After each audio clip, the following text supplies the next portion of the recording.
Oh,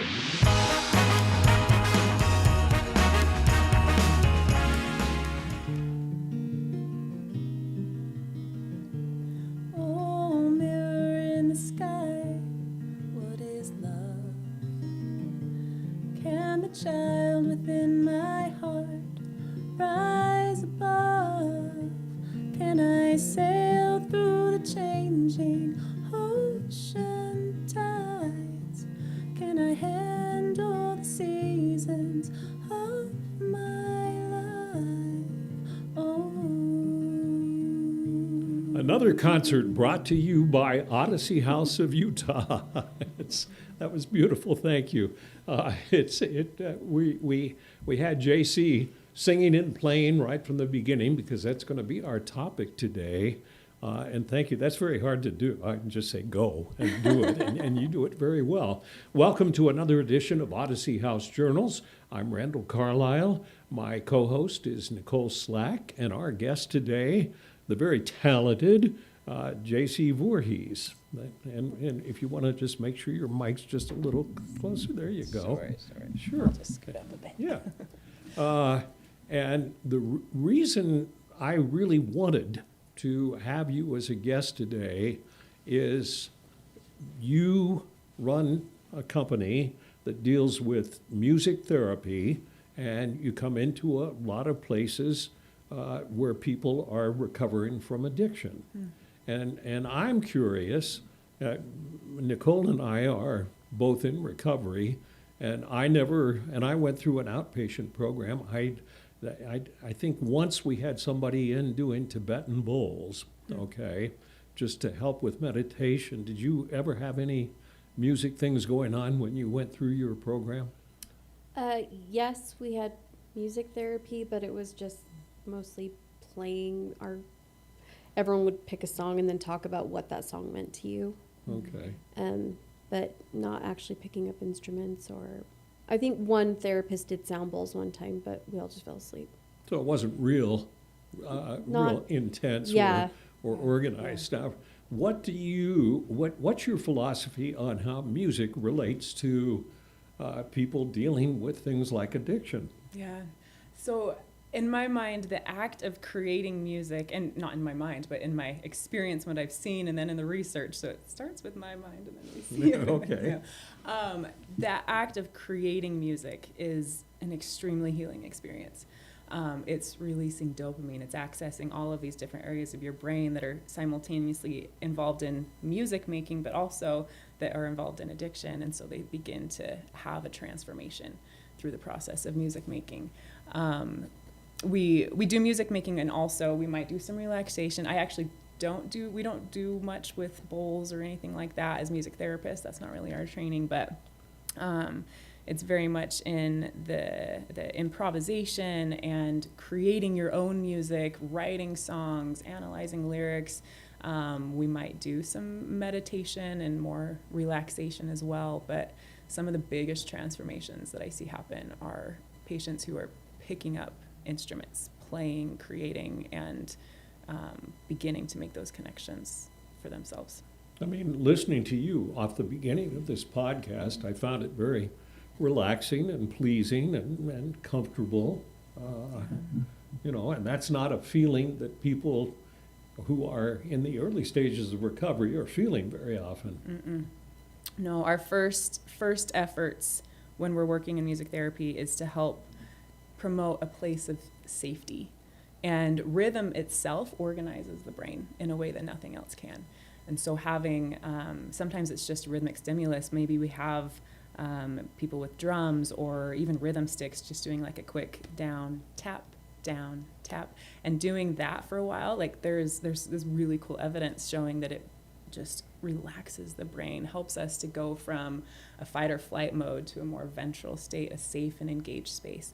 Because change cannot happen when we're in fight or flight, but change can happen when we get into that space of feeling some kind of safety and ability to engage, to learn, to step outside of ourselves. And music in and of itself can do that when it's presented in the right ways. And you do this in treatment programs, right? Mm-hmm. What kind of reception do you get? Do I mean, are people initially like, what the hell's she doing? And why does this have anything to do with me being a heroin addict or something? Yeah. I mean, there's always going to be resistance. And music is a very vulnerable experience to create, but we make it as easy as possible. We have some devices, like if it's about music making, we have devices we can put on the guitar. There's one called a Chord Buddy that it's kind of like Guitar Hero. Like you just slap it on there and then you can just push the buttons and we have people playing guitars. And then we put the same colors onto a keyboard. And then I also have an electric bass. We can do it with electric guitar. We can basically go in and like have a rock band within 5 minutes. Really? Yeah. So we have lead sheets that we use that, you know, just show the different colors and we can just get people engaged that way. Which that usually overcomes some of these initial barriers. We'll always have people sitting in the background just kind of being like, yeah, I don't know, but we'll just maybe put a set of drumsticks by them so if they feel like tapping along they can, or just listening, just being present is engagement in its own right. So we honor any kind of experience anyone wants to have in that setting, but we often see a lot of change happening as people are like, yeah, okay, I'll hold the guitar. Like, let me give that a try and see what it So in feels other like. words, I could play a guitar because it says like C chord, G chord, that kind of stuff. It's and just colors. Yeah. So if you can follow color, wow. Yeah. Wow. That is so super cool. fun. Yeah. I've got one. I could grab it if you want to see that. But yeah, it's an amazing. That's become kind of our go-to when we're going into a group of teens or adults, and we just make it immediately accessible. Nobody has to have any prior musical experience. Who responds better, the teens or the adults? It's different. I mean, it depends on the group itself, but I would say the adults respond better to the initial like jamming out like with the instruments. Teens sometimes want to just like share their favorite songs first. And like the music listening you were talking about, that's really popular with our teens. But then we just do like a few songs and then, okay, well, you guys want to try to play that song? Like, what if you could play that? Like, how would that feel, you know? And we'll often use a recording of that song to support the musical experience, so no one's like so vulnerable having to be the vocals or anything like that. But then we can always take that away and people are independently making their own music.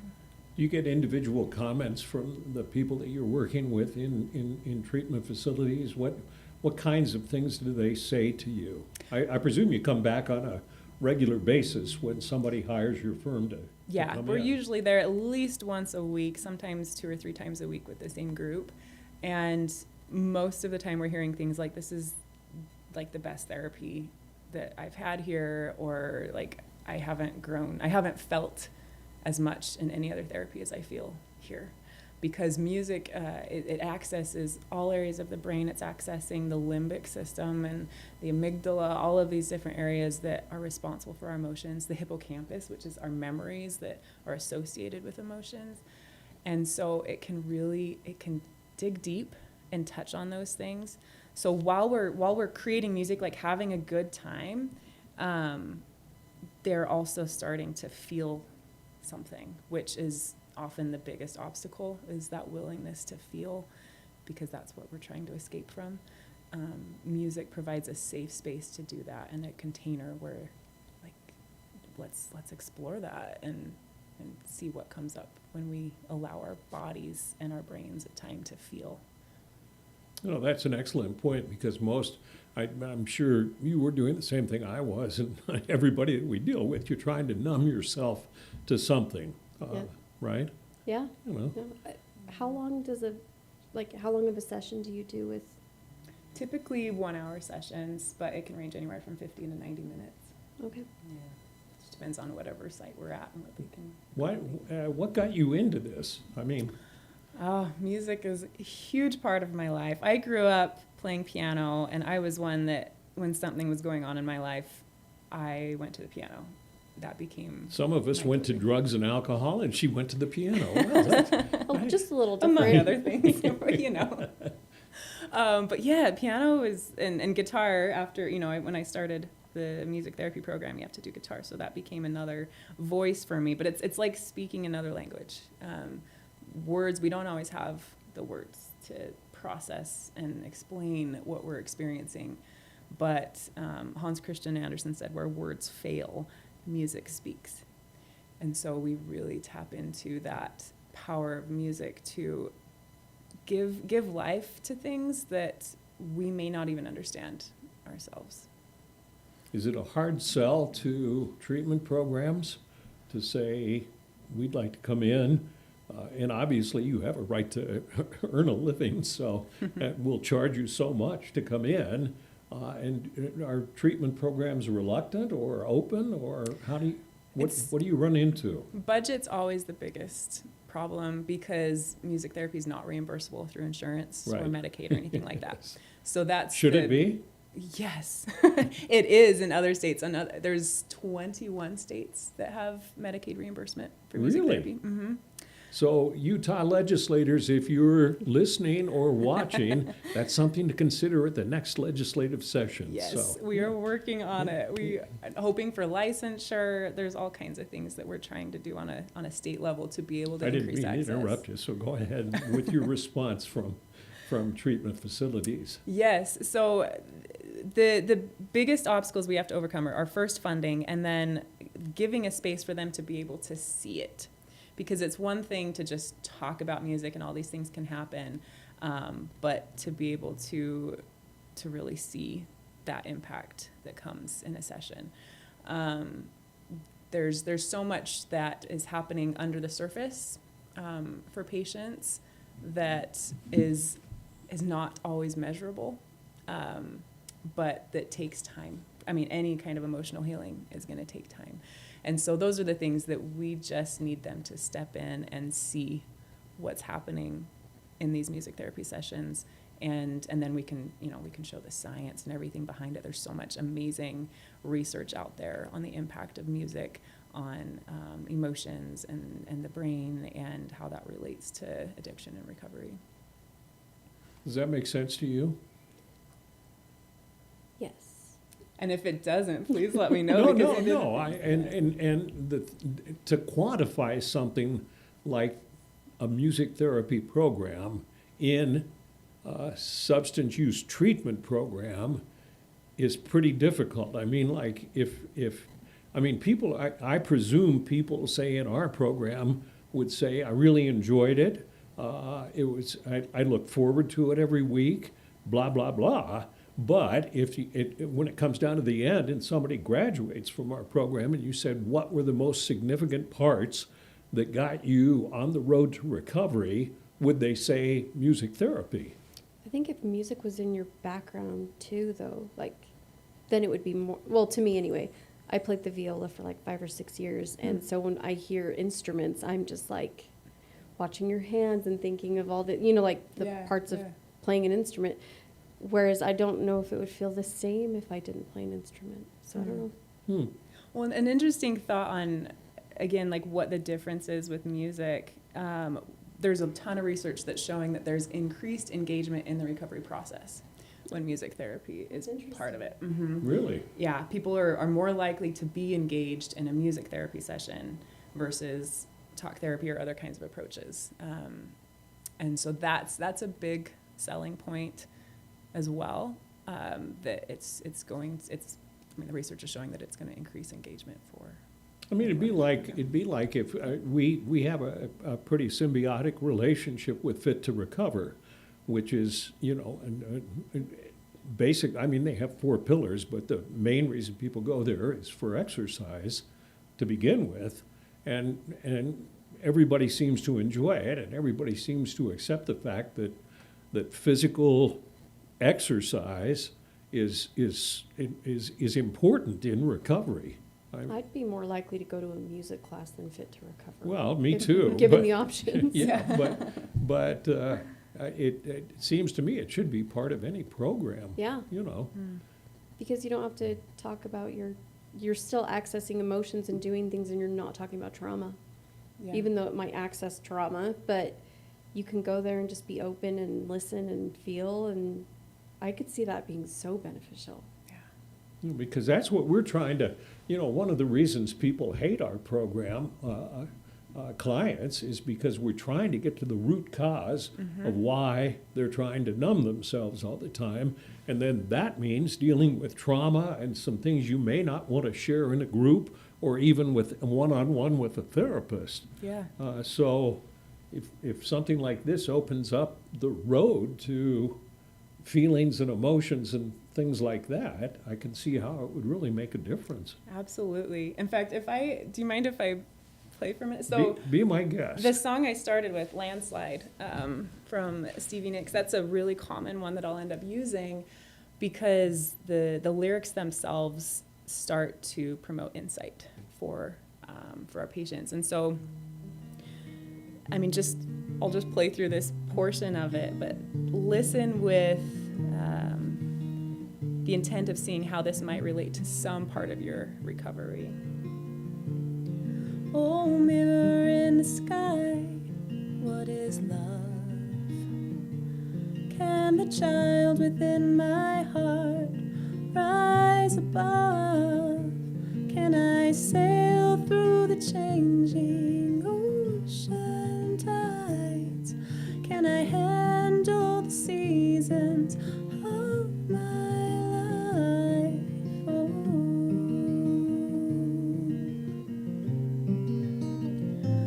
Well, I've been afraid of changing 'cause I've built my life around you. But time makes you bolder.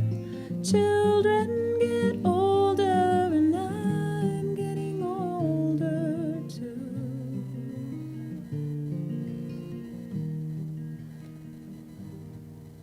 So we would take lyrics like that and say, is there any part of that that you've ever related to on any level? Right? And we'll get things like, I've been afraid of changing. Okay, that's huge. Oh, well. Tell me about that, Yeah. right? But the music itself can bring that out. It puts us in this emotional state. It helps us to access that emotive piece of it. And then we start to involve the cognitive piece of, well, what thoughts, how can you articulate your response to this? And sometimes it's just about the music. Sometimes it's just sitting in that space. But making those connections when somebody's ready is a huge part of the effectiveness of the music therapy and that treatment. One of the first lines that it struck me was, what was the line about the child? Can the child in my heart rise above? Yeah, and I remember when I first went to therapy, my therapist pointed out the fact that we're all born perfect. You know, we're not born with a desire to become an addict or hate or anything. And the world around us shapes us from the point of our perfection to screw us up, basically, is what she was saying. And that's what struck me. Can you go back to a little more purity from when you were a child and rise above everything that has happened in your life that you're trying to block out, I guess, you know? So it worked. I mean, for me, it got me thinking, because I never, until she pointed that out, the fact that we are emotionally, we don't know words like hate or things like that, or black or white, or Republican or Democrat or anything like that, you know? Yeah. So, That's beautiful insight. Those are the things that come up. I mean, we all have that ability to have that self-insight when we're in the right place for that. do you have people who are totally resistant and just don't get it when you go into programs and just stay like that? Yeah. I mean, you have to be ready to change. You have to have some kind of desire to be invested in it. And if they don't get to that point, we respect every person's Sure. journey, and we provide any kind of opportunity. But I do have to say, even with somebody that's completely resistant, if I say, well, what's a song that you relate to right now? That's easy, They would share that. We could listen to that as a group, and maybe there's no discussion. They're not willing to put any more effort into that necessarily. They can communicate, but just sharing a song gives us a lot of insight into what they're experiencing. I can see how that would work. Did you get anything out of that song, or did you not think about the words? I was just listening to the music, like the guitar. I love music. No, it actually made me choke up a little, and I was like, why? It's just the guitar. I don't know. I think music's beautiful. So it evoked emotions from Yeah. your brain. Yeah. Which is the point Yeah. of the whole thing. Yeah, it was not as hardcore as yours. You went into childhood. And I was just like, oh my gosh, that makes me want to cry. I don't know why. Well, I mean, that's, and I suppose what's really wonderful about music therapy is it affects all of us differently, Mm-hmm. you know? Yeah, we could do one thing in a group, and everybody's going to experience it based on whatever they need in that Sure. moment. Yeah. It's funny that you say that you go in there and like meet everyone where they are, because that's exactly what we do. So it's like the way you do recovery is exactly how we do it. When we say like we're going to meet people where they are. So yeah, music does it the same. I don't know. That was my realization, I guess. Well, very few people, if you think about it, music has shaped all of our lives in one way or another, Absolutely. you know? And I doubt you could find anybody who hasn't had some experience with music in their life. I had a friend once that was like, I don't listen to music. I was like, I don't know what I would do if I didn't experience music. So yeah, I mean, you It's listen gotta hit to the radio, you played in the background, you Mhm. played in the foreground, it's in the background of every TV show. You know, for a drama series, there's drum beats and, you know, to go to the commercial break. Yeah. I mean, music is a part of everything, really, that we do. yeah. Yeah, it brings emotion to everything. In fact, there's when you're watching a movie, the music itself is often what is really bringing this connection. If it's a scary movie for my kids, I'll mute it, you know, because suddenly it's not as scary Oh, when the absolutely. music's not there. That is such a good idea. right. I saw some, when I worked in TV for a while, I saw comparisons of like a commercial or a spot, or even part of a movie where you just would play it just with the dialogue and no music, or then play it the way it's supposed to be shown. And with no music, I mean, a movie, it doesn't evoke emotion. I mean, just because somebody's yelling at you, you know, and or people are shooting guns, doesn't mean it's not the same if you don't hear music, Yeah, you know. yeah. So for someone who is in that space of feeling numb, this can become like sometimes it's the only way to really help them to start to like make a connection, which sometimes is so painful that then they want to escape. But again, like within the container of a song, they might just have a moment. Like I hear from patients, this is the first time I felt anything in a long time. And That's huge. So valuable. Yeah. Yeah. Yeah. How do you just deal with, where all do you do music therapy? So we are also in neurological rehabilitation and with people with disabilities, kids and teens and adults. So it's, yeah, the mental health, neuro, and special needs communities. So I think, I mean, I'll share with you that I was impressed with JC's program and what she described, and that Odyssey, the person who's in charge of our residential facilities, is going to request in getting back to that old money issue, is going to request in next year's budget to perhaps employ her services, which would be, you know, and I'm not trying to put pressure for the people who are in charge of that. I just think it would be a nice addition to our program. Yeah. You know. Is there more JCs? So we have a team, our team of, we've got 7 therapists, 4 full-time therapists right now, 3 part-time, just that are doing this work. So yeah, it's amazing. And our program specifically, we work really hard to provide some really focused training, so our therapists aren't just like kind of doing whatever, you Yeah. know, like here's the most research-based effective ways we've found that our patients will respond to. So yes, Okay. there's people out there that are much, you know, effective with different kinds of people than I would be, you know, Yeah. so we try to bring it all together and create a very cool What's the name of your company? Harmony Music Therapy.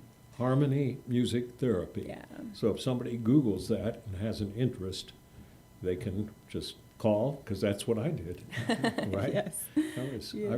I was just, I'm trying to think how I even heard about it. Well, I think I connected with Odyssey House at a conference last year. Okay. But yeah, I'm so amazed at the level of work you guys are doing. It's I just think it would just, I mean, we, we have financial arrangement with FTR, and it makes sense to do something like this. I think it would just add to our program. I think that would just be such a great addition. So hopefully, Yeah, we hope so. It's a beautiful approach. You really believe in this. I can tell that you're dedicated to the whole thing. Yeah, I mean, music it's huge. We have big visions of ways that we want to create more access and community music therapy, having a place where people can go and create music, because just creating music itself is so important, I feel like, for every human. Every human has like a connection with music on some level, and to increase that, I think, would be amazing. So. Well, let me ask you then, I don't mean to put you on the spot. We have about a minute and a half left. Should we just, do you have something you can play for a minute and a half? And we'll just say, Sure. thank you for Yeah. watching Odyssey House Journals. And J.C. Voorhees is going to take us out of the podcast with some music. So I hope you enjoy it. Thank you for being here. Of Thanks course, for sharing. Of course. This is Be Where You Are by Bird Talker.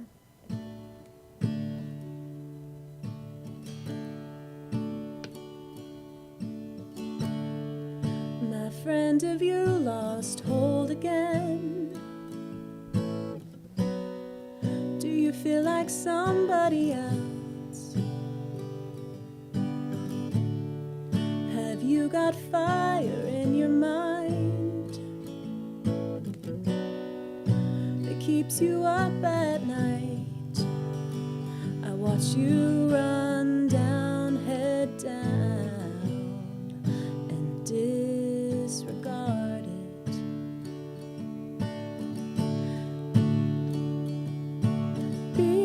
Be where you are.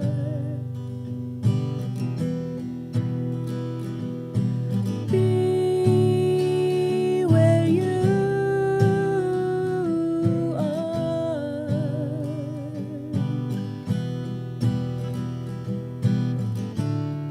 Don't be afraid of how you feel. Don't look for life in past or future. Look right at it, dead in the eye. After this moment, there's a